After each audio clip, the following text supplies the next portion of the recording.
on Friday looked pretty much great.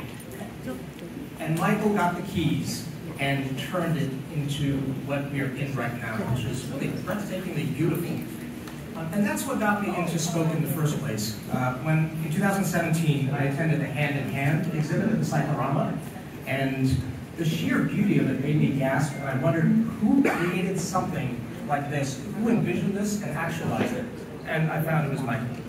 And Michael invited me to his studio, then on K Street, and I walked in, saw the medicine wheel, and again, experienced beauty. So he really creates beauty, and this organization does that, for one.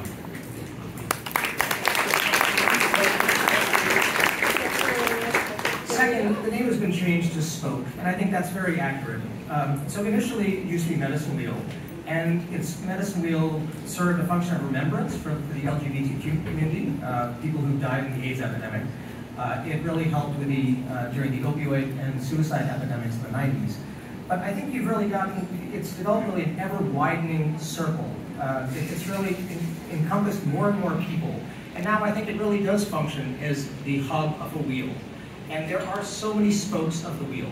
There are different ways to think about this. One is the spokes can be all the activities that Medicine Wheel Now Spoke engages in, which are so broad that I literally had to ask at the last board meeting, can you tell me all the things we do? It's really hard to wrap one's head around.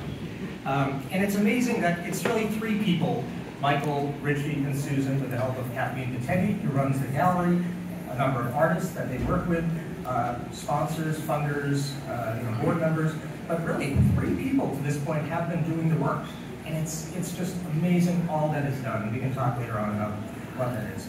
But now I wanted to acknowledge that there's a fourth person who we brought on board, and she is extraordinary. And when we think about wheels of bicycles, there is some, depending on what gear the bicycle is in, there is some strength to which when you pedal, you get some force. She will be a force multiplier. When she works with Michael, the gears will shift, and it's going to become much more powerful. This is LaVershi Frazier.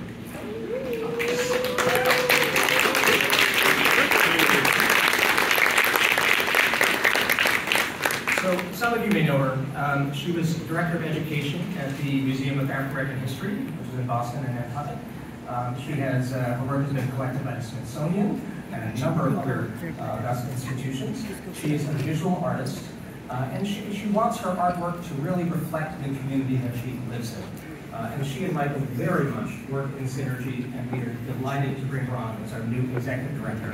So I wanted to welcome LaVershi Frazier.